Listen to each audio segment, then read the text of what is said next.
તો મહત્વપૂર્ણ એક સમાચાર કલોલથી સામે આવી રહ્યા છે। નજર કરીશું તેની ઉપર। કલોલના છત્રાલમાં અશોક પટેલની હત્યાના મામલે આ મહત્વના સમાચાર। મૃતક અશોક પટેલના પુત્રએ આત્મવિલોપનનો પ્રયાસ કર્યો છે। પોલીસે અંકિત પટેલને આત્મવિલોપન કરતા અટકાવ્યા છે। લોકોના ટોળે ટોળા એકઠા થયા। મૃતક અશોક પટેલના પુત્રને સુરક્ષિત સ્થળે રાખવામાં આવ્યા છે। કલોલથી આ સીધા દ્રશ્યો આપ જોઈ શકો છો। અશોક પટેલના પુત્રએ આત્મવિલોપન કરવાનો પ્રયાસ કર્યો, ત્યારબાદ તેમને અટકાવવામાં આવ્યા હતા। સુરક્ષિત સ્થળે હાલ અશોક પટેલના પુત્રને ખસેડવામાં પણ આવ્યો છે। અંકિત પટેલે આત્મવિલોપન કરવાનો પ્રયાસ કર્યો હતો। લાઈન પર સંવાદદાતા ઉદય રંજન જોડાઈ ગયા છે। ઉદય, મૃતક અશોક પટેલના પુત્ર દ્વારા આત્મવિલોપનનો પ્રયાસ કરવામાં આવ્યો છે। સમગ્ર જે મામલો છે તે શું છે? અંકિત પટેલે ચીમકી આપી હતી કે એના પિતાના જે હત્યારા છે એમાં 7 હત્યારાઓના નામ લખવામાં આવ્યા હતા। એમાં 6 આરોપીઓની ધરપકડ જે તે સમયે કરવામાં આવી હતી અને એક આરોપી જે મુખ્ય આરોપી કાળુ કરીને છે હજુ સુધી પોલીસ ગિરફથી દૂર છે। ત્યારે અંકિત પટેલ અને કલોલના જેટલા પણ લોકો છે માંગણી એવી હતી કે કાળુ નામના આરોપીની ધરપકડ કરવામાં આવે, નહીતર પછી અંકિત પટેલ જે છે એ આજે એટલે કે 4 વાગ્યાનો સમય એને આપ્યો તો આત્મવિલોપન કરશે। એ જ સમયે આત્મવિલોપન કરવાનો એને પ્રયાસ કર્યો, એ સમયે પોલીસે એમને પકડી લીધો હતો અને અટકાવ્યા હતા। અટકાવ્યા બાદ સુરક્ષિત સ્થળ જે છે એ સ્થળ ઉપર અત્યારે રાખવામાં આવ્યા છે અને તમામ લોકો અત્યારે ઉપસ્થિત છે। થોડા સમય માટે જે અંકિત પટેલ આત્મહત્યા કરવા ગયા ત્યારે ટોળાએ જે છે એ નારેબાજી કરી હતી અને બળપ્રયોગ પણ કર્યો હતો, પરંતુ અત્યારે મામલો આખો જે છે એ શાંત પડવાને આરે છે। ઉદય, ખાસ કરીને કલોલની આ જે ઘટના છે અશોક પટેલની હત્યાના મામલે જે રીતે આ મામલો વધુને વધુ ગરમાઈ રહ્યો છે, આત્મવિલોપનનો પ્રયાસ કરવામાં આવ્યો, તેને લઈને સ્વાભાવિક મામલો વધુ ગરમાઈ રહ્યો છે। પોલીસ શું પ્રતિક્રિયા આપી રહી છે? જે લોકોના નામનો ઉલ્લેખ કરવામાં આવ્યો છે તેને અટકાયત માટે શું કાર્યવાહી હાથ ધરાઈ? કુલ 7 નામનો ઉલ્લેખ કરવામાં આવ્યો હતો। તેમાં 24 કલાકની અંદર 6 આરોપીઓની ધરપકડ કરી લેવામાં આવી હતી અને એક આરોપી જે છે એ હજી સુધી પોલીસ ગિરફથી દૂર છે અને એને ઝડપવા માટેના કલોલ પોલીસ અને ગાંધીનગર પોલીસ એટલે કહી શકે ગાંધીનગર જિલ્લાની પોલીસ જે છે મથી રહી છે। અમદાવાદ ક્રાઇમ બ્રાન્ચની પણ મદદ લેવામાં આવી છે આ કેસની અંદર અને અમદાવાદ ક્રાઇમ બ્રાન્ચ પણ આ કેસની અંદર મદદ કરી રહી છે। જેમને પ્રયત્નો ચાલુ છે। ઉદય, આપ જોડાયેલા રહેજો। તો ફરી એક વખત દર્શકોને જણાવીશું, કલોલના છત્રાલની આ ઘટના છે। કલોલના છત્રાલમાં અશોક પટેલની હત્યાનો જે મામલો ગરમાયો હતો, મૃતક અશોક પટેલના પુત્રએ આત્મવિલોપનનો પ્રયાસ કર્યો છે। પોલીસે અંકિત પટેલને આત્મવિલોપન કરતા અટકાવ્યો। લોકોના ટોળે ટોળા આપ દ્રશ્યોમાં જોઈ શકો છો કે એકઠા થઈ ગયા છે। મૃતક અશોક પટેલના પુત્રને હાલ તો સુરક્ષિત સ્થળે ખસેડી દેવામાં આવ્યો છે। 7 આરોપીઓ દ્વારા અશોક પટેલની હત્યા નિપજાવવામાં આવી। 7 આરોપીઓના નામ લખીને આપવામાં આવ્યા હતા। 6 આરોપીઓની ધરપકડ કરી લેવામાં આવી છે। પોલીસ દ્વારા હજુ પણ એક આરોપીની શોધખોળ હાલ ચાલી રહી છે અને તેને ઝડપી લેવા માટેનું દબાણ તેમના દ્વારા કરવામાં આવી રહ્યું છે અને જો તેને ઝડપી લેવામાં નહીં આવે તો આજે તે આત્મવિલોપન કરશે તેવું અશોક પટેલના પુત્ર દ્વારા કહેવામાં આવ્યું હતું અને આજે તેણે આત્મવિલોપન કરવાનો પ્રયાસ પણ કર્યો છે। આ સીધા દ્રશ્યો આપ કલોલથી જોઈ શકો છો। 24 કલાકના માધ્યમથી સીધા દ્રશ્યો અમે આપના સુધી પહોંચાડી રહ્યા છીએ કે કલોલમાં આ આખો મામલો જે છે તે ગરમાઈ રહ્યો છે। મૃતક અશોક પટેલના પુત્ર દ્વારા આત્મવિલોપનનો પ્રયાસ કરવામાં આવ્યો। તેણે ચીમકી ઉચ્ચારી હતી કે જે એક આરોપીની ધરપકડ હજુ સુધી થઈ નથી તે આરોપીની ધરપકડ કરી લેવામાં આવે, નહીં તો તે આત્મવિલોપન કરશે અને તેણે આત્મવિલોપન કરવાનો પ્રયાસ પણ કર્યો, પરંતુ પોલીસ સતર્કતા વાપરીને આત્મવિલોપનનો જે પ્રયાસ છે તેને નિષ્ફળ કર્યો છે।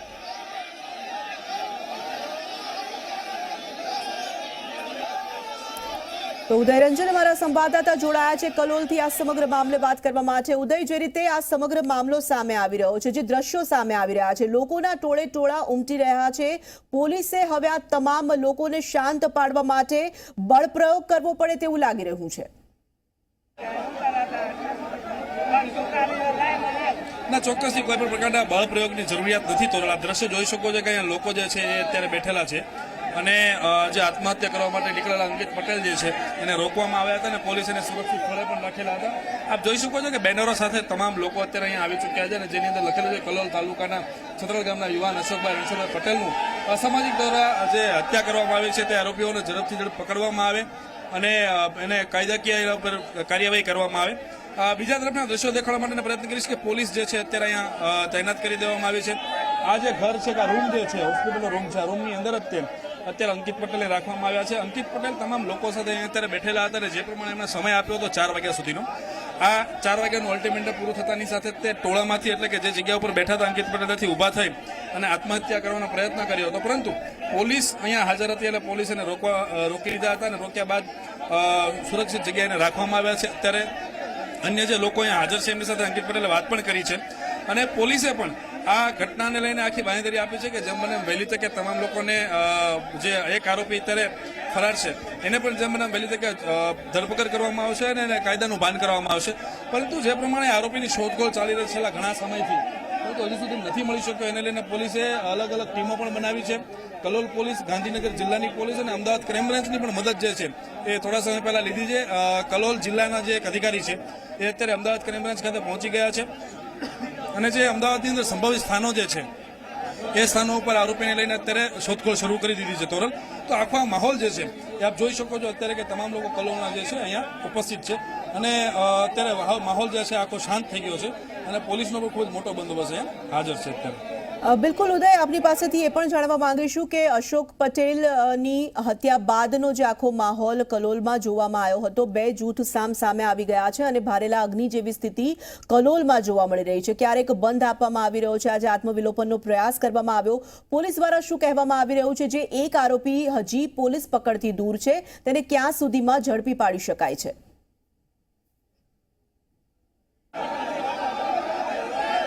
ફરી વખત માહોલ દેખાડવાનો પ્રયત્ન કરીશ.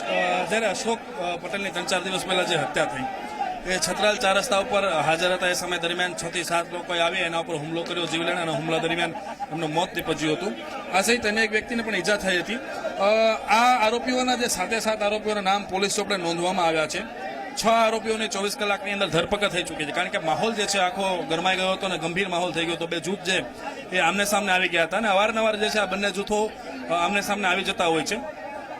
હાઈવે પણ આખો રોકી લેવામાં આવ્યો હતો ગઈકાલે અને પોલીસનું જે છે ફૂટ પેટ્રોલિંગ સહિત અહીંયા કોમ્બિંગ પણ કરવામાં આવ્યું હતું. અને જો આજની વાત કરવામાં આવે તો ગાંધીનગર પોલીસ અને કલોલ પોલીસે જે છે એ મુખ્ય આરોપી જે કાળુ છે, કાળુના ઘરે આખું સર્ચ ઓપરેશન કર્યું હતું. સર્ચ ઓપરેશનની અંદર અમુક પ્રકારની લાકડીઓ, હથિયારો પણ મળી આવ્યા હતા, પરંતુ કાળુ જે છે એ ઘર ઉપર ન મળી આવ્યો હતો. ત્યારે સંભવિત સ્થાનો ઉપર જે છે અત્યારે પોલીસે શોધખોળ શરૂ કરી છે અને નજીકના સમયની અંદર આરોપીઓ ઝડપાઈ જાય એવા પ્રકારનો દાવો જે છે એ ગાંધીનગર જિલ્લા પોલીસ અને કલોલ પોલીસે અત્યારે હાલ કરેલ છે.